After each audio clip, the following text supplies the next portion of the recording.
What's up, guys? Gonna do a quick little impromptu EDC update, and a kind of slash account update, just a small account update. I am gonna start doing regular videos with my good camera soon. The building that I live in, albeit pretty much a brand new building, is not supported by Comcast or Charter or anybody that has fast internet.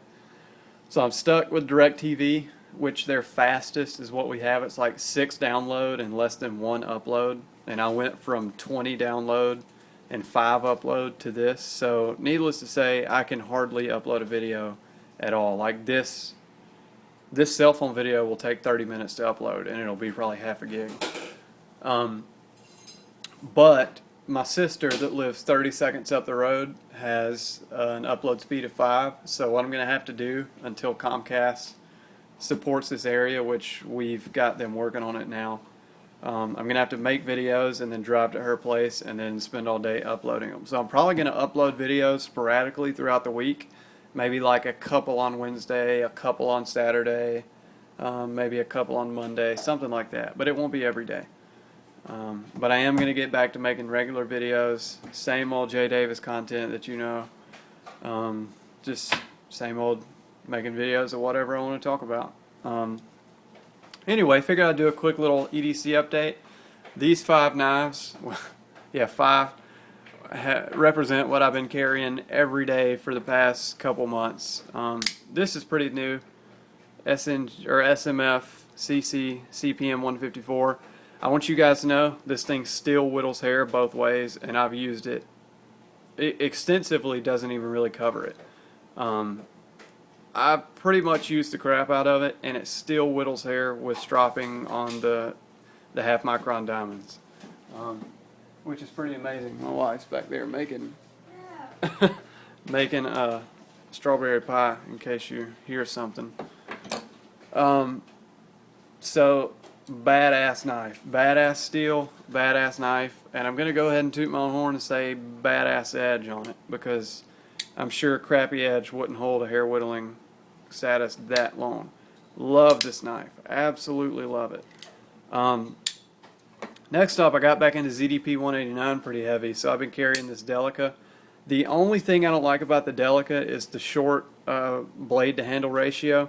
The ZDP is even worse. For some reason, all of their ZDP blades are shorter than the VG10, so you have kind of an off handle to blade ratio. Although it's not that bad, I do love this knife though. Super light, cuts really well because it's super thin, super thin.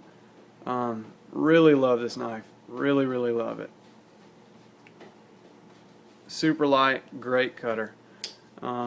Got back into the 560 recently also. I like LMAX, although it doesn't hold an edge that great. I do like it. I just like this knife a lot. ZTE got this knife right. They got it right. When the carbon fiber S110V version comes out, I'm going to freak out. But they got this knife right. I love it. Still super early lockup with absolutely zero lock rock. So Sherman 614, don't let ZT BS you, dude. They can make them without lock rock, because none of mine have lock rock. And see that super early lockup. Hasn't moved since I got it. Large Sabenza, you know the drill. I've had this thing on me every day for the past 3 or 4 months. I mean, every single day. Every single day. And this thing actually whittles hair still after some pretty extensive use. I'm thinking it's just the diamonds. It takes much longer to strop this thing back to hair whittling because it does dull faster than this. But the diamonds are just awesome. But yeah, starting to look stonewashed because it's so beat up. I actually like the way it looks. I like it a lot. The lock side doesn't really get that beat up for me at all. Blade's still great. Still got a nice edge. Super, super duper smooth. Still, people were asking about the early lockup. Still sitting right where I set it with the early lockup trick, which is earlier than 50%. Absolutely no lock rock. Smoothness trick, still butter. Still buttery, buttery smooth. Last but not least, the carbon fiber ZDP Cali 3.5. One of my favorite knives. I absolutely love the Cali pattern. You have a small handle and a huge blade. Massive cutting edge for how small this knife is. It almost gives you the illusion that the blade is bigger than the handle. I know it's not. It can't be. Otherwise the blade would be longer than the handle when it's closed. But it does give that illusion. You get a lot of cutting edge in a small package with this knife. And it's very ergonomic, very light, very beautiful. Carbon fiber, ZDP. What can you dislike about this knife? Especially with that thin cutting geometry. It just cuts like a beast. Love it. Love this knife. Two honorable mentions that haven't gotten that much carry lately. My trusty old Hinderer. Still loving this knife. Duratec 20CV. Still got the super early lockup despite me flipping it at least, I'd say 5,000 times by now. Conservatively, 5,000 times. Still super buttery smooth. Les George VCP. Regrettably, I have not carried this knife that much. It's a gorgeous knife. Absolutely gorgeous, sparkly stonewash. Lockup still early, even though I have flipped it. Haven't carried it, but I flipped it numerous times. At least a couple thousand. Still got that same great early lockup. Mokutai clip, Chad Nichols Mokutai. Just love this knife. Absolutely love it. But I only have two of them, and this is one of those knives that I don't know. I'm not going to be able to comfortably carry it until I have three of them. I got two at Blade Show for $3.95 each, which was a freaking steal because they sell for like $6.50 or $6.75 on that secondary market. But for some reason, this has a fish shape to it, like I don't know, like a marlin or something. It just has a very fish-like shape, like a super streamlined attack fish or something. I don't know. Forgive me, guys. I've been waking up at 5 o'clock in the morning every morning to get up and go to work, and get to work at 7, and I get home at 7. So 12-hour days every day. It's taking its toll on me. So be patient. Anyway, the whole point of this video was that I got a new knife today that I've fallen in love with, and I think Spyderco knocked it out of the park with this thing. I'm going to go ahead and give my ode to Tough Thumbs and kind of just put it in the corner. Doot, doot, doot, doot, doot, doot. That's my computer noise.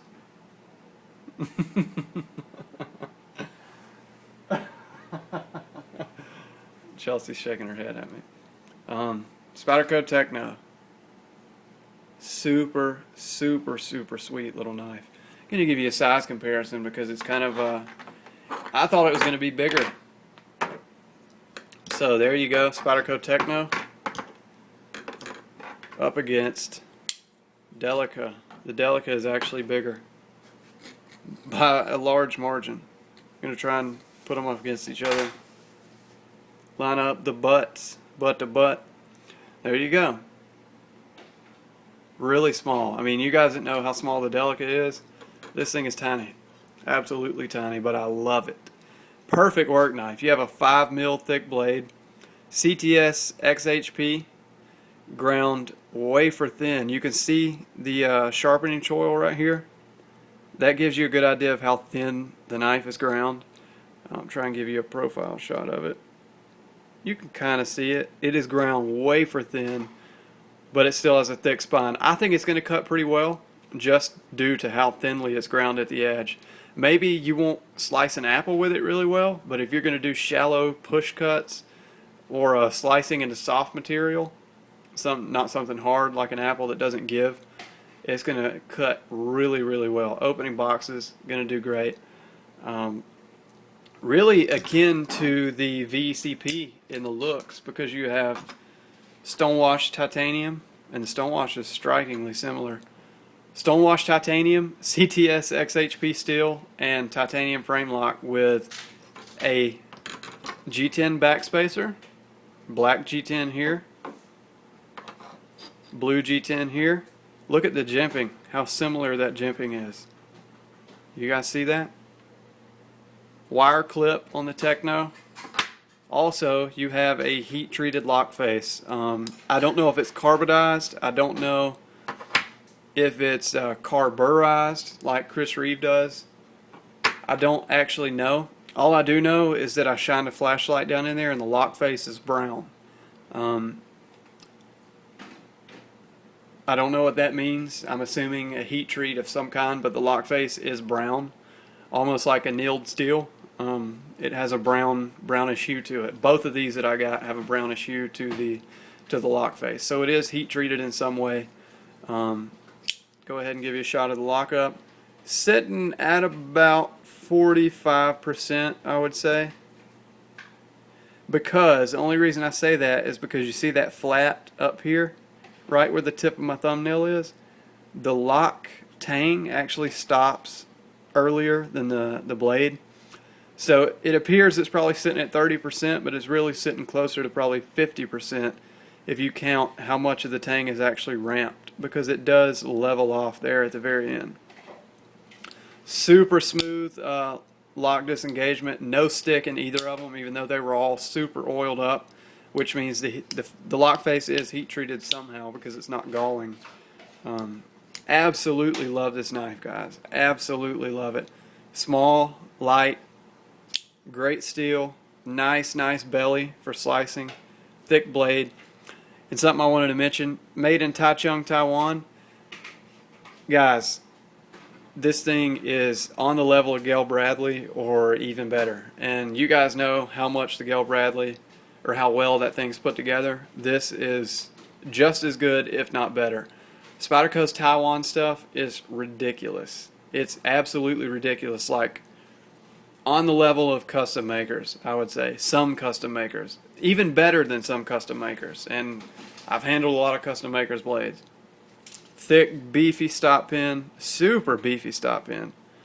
Phosphor bronze washers. Super smooth. Super smooth. I absolutely love this knife. CTS XHP, 5mm thick. Looks just like a baby Les George. Stonewash TI, CTS XHP with the gear pattern backspacer. Both of them. Both of them have the same kind of jimping. Striking, isn't it? Anyway, that's my little EDC update / account update. Hope you guys enjoyed it. It's probably going to take like 4.5 hours to upload this. But anyway, thanks for watching, guys. Thanks for the comments. Moved up here. Don't get a lot of time to talk to anybody, so I enjoy the comments. I like the interaction. Keeps me sane. So thanks for watching. See you next time.